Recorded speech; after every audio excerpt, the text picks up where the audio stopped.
about terrestrial habitat. Now terrestrial means land. Terra is a word which comes from the Latin word terra, which means land or ground. So terrestrial means land, and on land we see desert kind of habitat, we see mountain kind of habitat, we see grassland kind of habitat, and we see polar kind of habitat. We will be learning more about these. Desert, we know we've already dealt with it and we've finished with it. So now we will be starting with mountain habitat. Mountain regions have cooler climates. We know that mountain regions are the regions which are higher from the sea level. Okay, so they are on greater heights, or because of that greater heights, they are cooler than the normal plains and also the coastal areas. Coastal areas means the areas which are near the sea, and even in summers they are much pleasant. Okay, so when you go on higher heights, that is, if you continue to go on higher heights, there is a further decrease in temperature, and as you go higher and higher above the sea level, you will find that the temperature has fallen down drastically, and you will even come across snow in summers. Okay, so and though this is an area where there is frequent snowfall and frequent rainfall also, but also at the same time this is the area where you see scarcity or shortage of water. The reason is, when the plants are growing, where the plants are growing, they are always on the slopes of the mountain, and the water, even if the rain is falling, it will fall down, the water will flow down. So hardly any water bodies are found in the mountain region. Sometimes you do come across lakes and there are mountain streams also, but the soil retains very less water. So plants have certain kind of adaptations, and now we will learn what are those adaptations that are found in plants. You know, plants like pines and conifers, that means the plants which are shaped like a conical thing, are found here. Apart from that, you also find certain variety of oaks and fir trees also, but they also are of the similar shape. The roots, now what are the adaptations? The roots of these trees grow very deep inside the soil, so they have thick and deep roots, because here also there is a wind factor. The wind also blows, so these roots hold the plant very firmly, or the tree very firmly. Along with it, as I told you, there is a shortage of water, so the roots go deep down in search of water. Then the leaves are also not shaped like your normal broad leaves. The leaves are very fine, needle-like. Again, the reason for this is one, to prevent the loss of water through transpiration. The second, this also allows, if the leaf is not flat, even if the snow falls, it will not be retained. If the leaf is flat, snow falls and it will remain on the leaf, which can damage the cells of the leaf. So if the leaf is like a needle, the snow can drip off easily. So these are the two benefits of having leaves which are shaped like needles. Also, the cone-shaped tree structure, that is, if you see the shape of the tree is conical, it also suits to slip off the snow. So if the snow falls, it will not remain for a long time on the tree, it will gradually slip off very easily. Then on the plants, on the leaves, you will find that there is a waxy coating. Okay, now this waxy coating is also there to prevent the loss of water, as you see them in the cactus also. And the second benefit is, since it rains and it snows heavily over here, this waxy coating forms a layer over the leaves and protects them from the damage caused by snow. Now, the tree trunks are woody. They have the tree trunks which are woody, but they are very flexible and they are very strong. So that when the wind blows, the tree actually sways but does not fall off. Okay, and also when you go higher and higher in altitude, that is, if you go higher up the mountain top, you will find that the height of the tree decreases. The reason for this is because the wind factor, the winds are very fast over there. So because of the great winds that blow, if you have very tall trees growing on very great heights, there is a possibility that the tree may fall. So naturally the height of the tree shortens up as you go higher on higher altitudes. Okay, now we come to adaptation in animals. So in animals you will find animals like yak, animals like mountain goat, and animals like snow leopard, which are found in the mountain region. Now what are the adaptation in them? As I told you, mountain regions are the region where you have very cold climate. So they have a thick layer of fur on their body which protects them from cold. Now during the summers the weather becomes a little pleasant, so this fur is naturally shed off. Okay, the fur is given away for 2-3 months. They don't have fur on their body. Then again, as the winters, as it starts becoming colder, they start growing this hair back again to protect themselves from the wind, from the cold. Now they also have very strong legs, and they have special hoofs and claws on them to grip the mountain, because they have to climb on the mountain. So they have very strong legs and very special hoofs or special claws with which they can hold on to the mountain surface and climb up very easily, and these hoofs and claws protect them from slipping also. So that was about the mountain habitat. Now we will be learning about the grassland habitat. Now we come to the next terrestrial habitat, that is forest and the grassland habitat. Grasslands are basically dry and windy places, and they have moderate rainfall and temperature. So that means they have good conditions where you can have many kinds of animals living and surviving. So if you actually see, you have the maximum biodiversity. That means the maximum types of animals and plants which live in this area. Now we come to the adaptations that we see in the plants in this area. Since this place is windy and the wind velocity is very high, that means the wind blows at very high speed, the grasses have flexible stalks so that they do not break when the wind blows. Even the trees that are here, they are few in numbers, and the trees are generally umbrella shaped.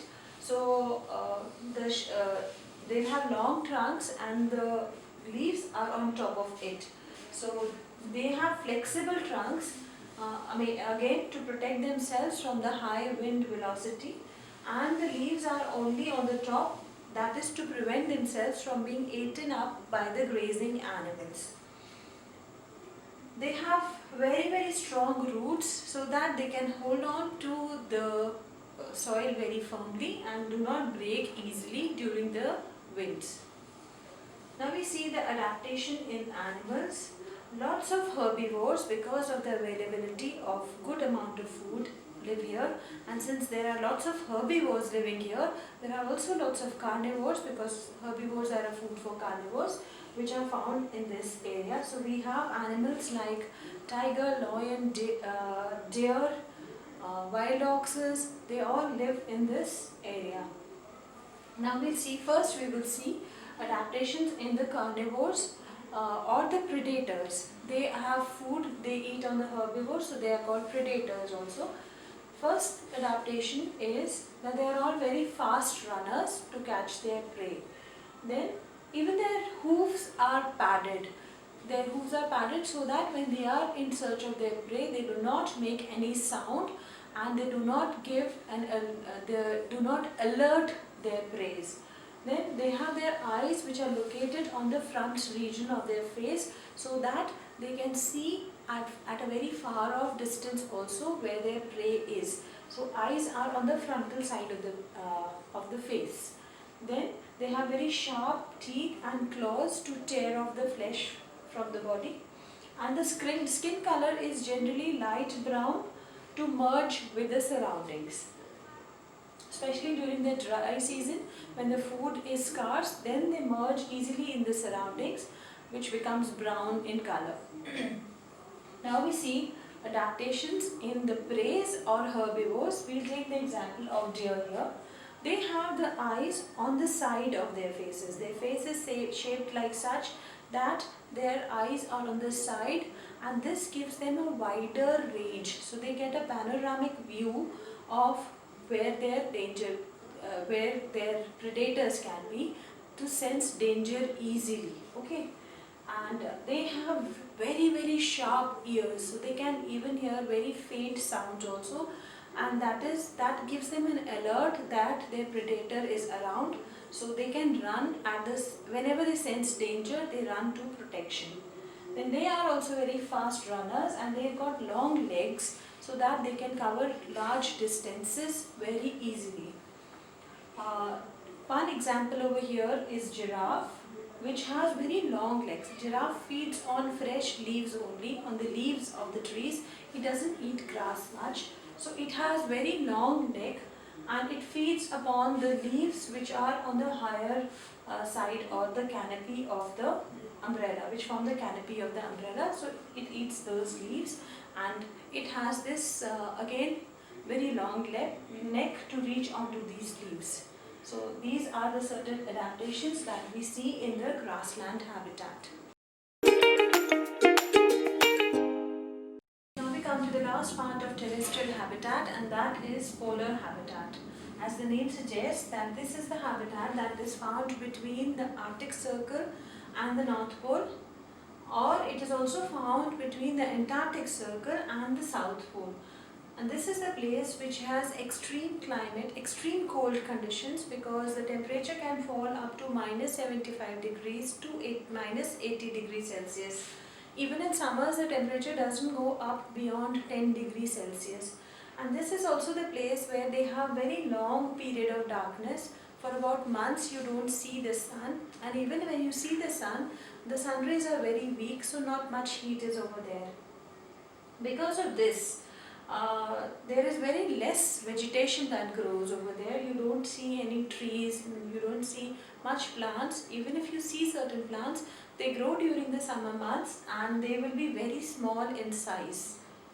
And they will appear very briefly for some times. Maybe for a month or two you will see some certain kinds of grasses or certain herbs growing. Other than that, you don't see any plants over there. So we will learn more about the adaptations that we see in animals.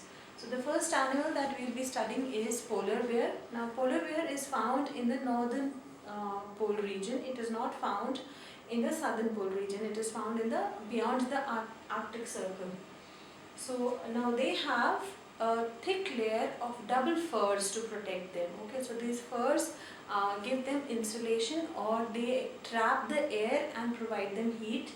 Then they have a very thick layer of fat under their skin, which is called blubber, and this blubber it gives them heat also, and it also gives them nutrition when they are not able to find food.